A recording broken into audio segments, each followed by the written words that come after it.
Hi, I'm LP Master 6, and welcome to Zelda 2, The Adventure of Link, the sequel to the highly acclaimed The Legend of Zelda. It was released in February 1987 for the Famicom Disk System in Japan, and almost 2 years later, in December 1988, for the NES in America. I don't care about Europe or those other regions. Now, this sword here is misleading, because there is nothing in the story about a sword. Nothing at all. Link uses a sword, that's it. You don't even get different swords. There's no legendary sword. Maybe it's the magical sword from Zelda 1. I don't know, probably. That would only make sense. Now here's the scoop, everybody. After Ganon was destroyed, Impa told Link a sleeping spell was cast on Princess Zelda. She will wake only with the power of number 3 Triforce sealed in a palace in Hyrule. To break the seal, crystals must be placed in statues in 6 well-guarded palaces. Link set out on this most adventuresome quest yet. Copyright 1987 Nintendo, and I bit my lip during that, but I held on. Whew, this game is a lot different than its predecessor, because it is a side-scroller with RPG elements. Oh, let's get to it. We're going to name our character Link, because that's who he is. His name's Link. He's a link with the player. His name's Link. And there's a life system in this game. You get 3 lives. And welcome to North Castle, where you start every time you get a game over, no matter what. Well, almost. And this is Princess Zelda the First. This is not the same Zelda from The Legend of Zelda. Different Zelda entirely, and she is asleep.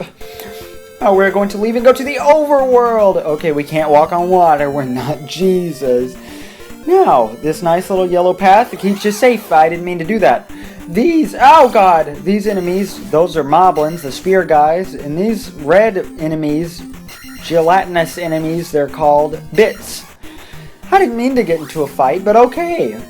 If you stray off the path, you'll get the little slimy blobs are easier enemies. Now, it depends on the terrain what you get and the type of enemy. Sometimes a fairy can spawn, but the yellow path will always give you no enemies if you walk back on the path in time. That's why it doesn't spawn. God! Oh! And sometimes there's scripted, set. Ooh! That is a treasure bag. That's nice. It gives you P for points. Oh god. Okay. Woo! This is deadly. This is dangerous. This is crazy. But there are scripted little scenes, areas that trigger these scenes. And that's basically the gameplay.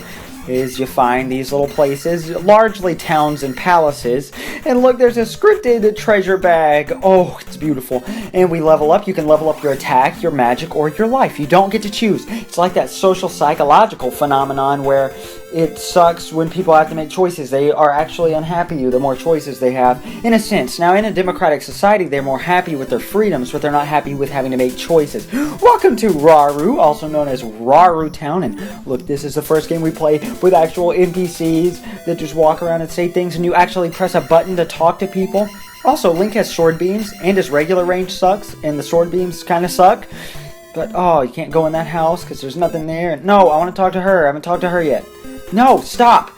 The old lady despawned again. There's supposed to be an old lady right here where this guy is. I'm much too busy to talk to a stranger. Alright, well, I'll show that old lady in a second. Now I'm just going to walk around town. Look at the graphics. Look at the shading in this. It's amazing. This is the first game we really see like this. We're about halfway through the NES era before the Game Boy and the SNES come along. And, well, actually, the midway point was exactly, for our purposes, on LP Master 6. If you've never seen me before, I'm doing all-important Super Smash Bros. Related Nintendo series games, including, for at the moment, Mario, Donkey Kong, The Legend of Zelda, and Metroid, in release order. And this woman will always restore your life. She's in every town. Well, it's a different woman, but same purpose. You get what I'm saying. Only the hammer can destroy roadblocks. I get it. Damn it. Oh, geez. What was I saying? Was it important? Was it? Hello, young fellow. Oh, halfway point. Okay, if you see a woman come out of her house, or a man, usually it's a woman. It might never be a man, actually. Huh. There are very few important male NPCs now that I think about it. This is a little bit sexist. Okay. But if you see a woman come out of her house, you want to talk to her and follow her in her house. Whether it's the healing woman or this. This is a wise man. In every town there's a wise man living in a basement for some reason. And they will give you your spells. Now, this is the sub-screen. We just got the shield spell, and it costs 32 magic, and we don't know how much each bar is worth. And every time you level up magic, every spell you know goes down and how much it takes to spend it. I don't know what that bird with the cowboy hat is, but I have 2 of it. I have no idea what that's supposed to mean. It looks like a deformed Nintendo face also. We have 0 keys because we haven't been to any palaces, and we have the 6 crystals to return. I'll get to the story in a minute. This is the only NPC you can't talk to! Oh! And look, I never knew he did this. Hi, face at you. How cool is that? What good detail. What good transitioning. And look at these animations. They're so nice. And this robe, like where it's see-through apparently. Look, you see that? The little middle of his robe? There's 3 pixels wide of his robe hanging down off his arm. And you can see through the middle one. They didn't do that one. But that's still kind of cool that you can see the background through it, I guess. Oh, like Link. Yeah, you can see the background between Link's legs and stuff. Woo, this is a good analysis of Zelda 2. Most people don't like Zelda 2, namely because it is way too hard. Woo, I've only made it about halfway through the game as of this point, and I'm running behind on my Let's Plays, so I gotta hop to it, people. Oh, I'm sorry, was that controversial to say, YouTube? Are you not gonna pay me now? Because, apparently don't pay me anyway, because as we announced forever ago, that the fewer than 100,000 lifetime view channels won't get paid. PO'd.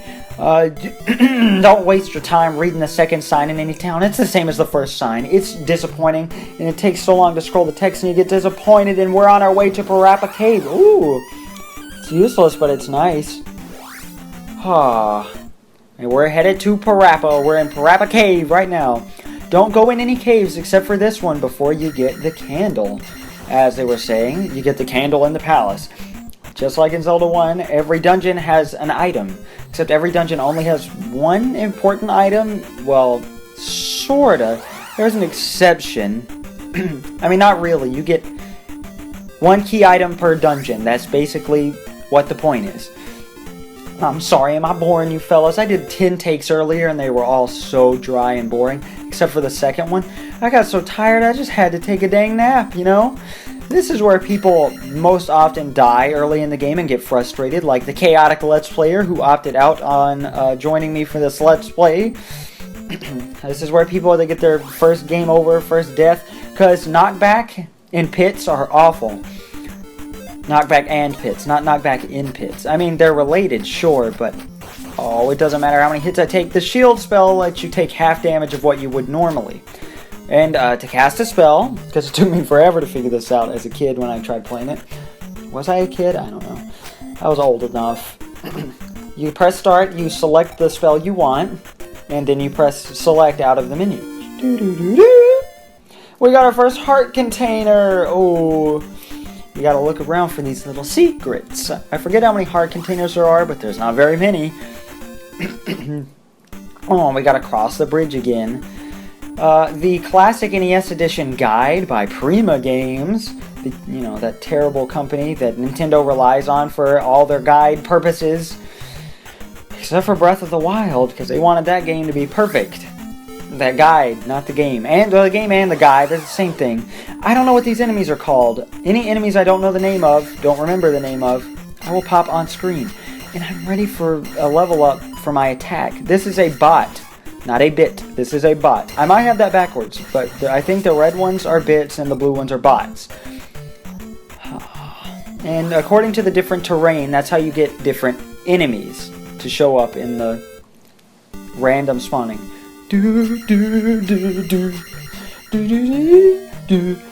Oh my god, the palace music, these palaces are temples in Japan. Nintendo of America thought it'd be too religious. The music is amazing. Welcome to Parapa Palace, the first of the 7 palaces. There's the 6 crystal palaces, then there's the final palace where Triforce number 3 is hidden. Oh, I need to talk about the story. I'll do that in just a minute. After I explain the dungeons further, I guess. Oh, sometimes instead of experience, enemies will drop magic jars, which is nice. Because as of this point, since we haven't leveled up our magic, we're about to, I think. That's a Stalfos. Yeah, magic. And see, look, you know how shield cost 32 before? Now it's 24. I don't understand it, but I'm just glad it goes down. I don't care about the numbers. And those little mouse things, when they hit you, mouse head sword guys, I always want to call them kitsunes for some reason. You know what kitsunes are, everybody, in Japanese folklore, right? Well, I don't think they're kitsunes. But if they hit you, well, they don't give you any experience, first of all, but if they hit you, they take away experience. They're awful creatures, and I hate them. Ooh, dungeons are pretty linear. A lot of people complain and say that they're not, and that they're really complicated, and this game is very cryptic and really complicated. The hints are actually less cryptic than they were in Zelda 1. There is a woman, that's a bubble, by the way. We're going to ignore that one, because I don't want these guys coming after me. And Zelda 1 was a lot more cryptic. There are hints in this game, like in Raru, there's a chance a purple woman on the second screen will tell you, find the heart in southern Parapa, like the heart container we just got. Now, that's not that cryptic to me. Sure, it's cryptic, it's an NES game, but it's a lot less cryptic, and the dungeon design is a lot less confusing, I guess is the word. Okay, we can kill bubbles also, which is pretty cool, pretty importante. They take 1,000,000 hits at level 1 magic, but guess what? Oh, can we get 2? Can we get a 2-fer? No! Okay, we did. But we lost our sword beams! Okay, the story. Do I need to say anything else? Is there anything I need to comment on about this game? I don't think so. After all those takes of just information, getting frustrated, and eating graham crackers, and this graham cracker became so soggy in my mouth when I was explaining stuff. Oh my god. I'm gonna make you sit through every time I kill a bubble. Oh, it's gonna take so long. You're gonna get so annoyed. Oh, it's just like that soggy graham cracker in my mouth. I kept talking while I was eating a graham cracker like an idiot. Who wants that? We're about to level up again. Ooh, again. We're gonna do it again. Doo-doo. My girlfriend's in the other room watching My Little Pony. When I was recording earlier, she was asleep, and I always, instinctively try. I don't like the bubbles that are fast. I don't like them when they go fast. Please go away. All right. Can I spawn? I'm getting out of the screen. Wait. Should I go back and kill that bubble? Oh yes, I want this bubble. No, get out of here. Please. No. That is the most OB thing I've ever seen in my life. Okay, fine. I'm not getting that bubble. Are you happy? So the story is, after the first game, Link hangs around. Also, for 100% criteria, I will be getting every treasure bag, every level up, hopefully every key, and opening every locked door. Most likely that will happen. It didn't exactly happen in Zelda 1. I don't know. We'll see when we get to the later palaces. Oh, we're going to use shield for once. These guys are exactly like Hammer Brothers, so put their name on the screen. Future LP Master 6 Editing Master, that's what you are. If you're feeling down on your editing skills, LP Masters, this is an Iron Knuckle. An orange one. And they're a little, they're not fun for first-timers playing this game. Please don't kill me. I do not want to die in the first palace. God, they take so many hits. I'm used to them taking one because leveling up so far. Are you kidding me? Are you kidding me? Where did I miss a key? Okay. Well, I guess we'll be coming back through here.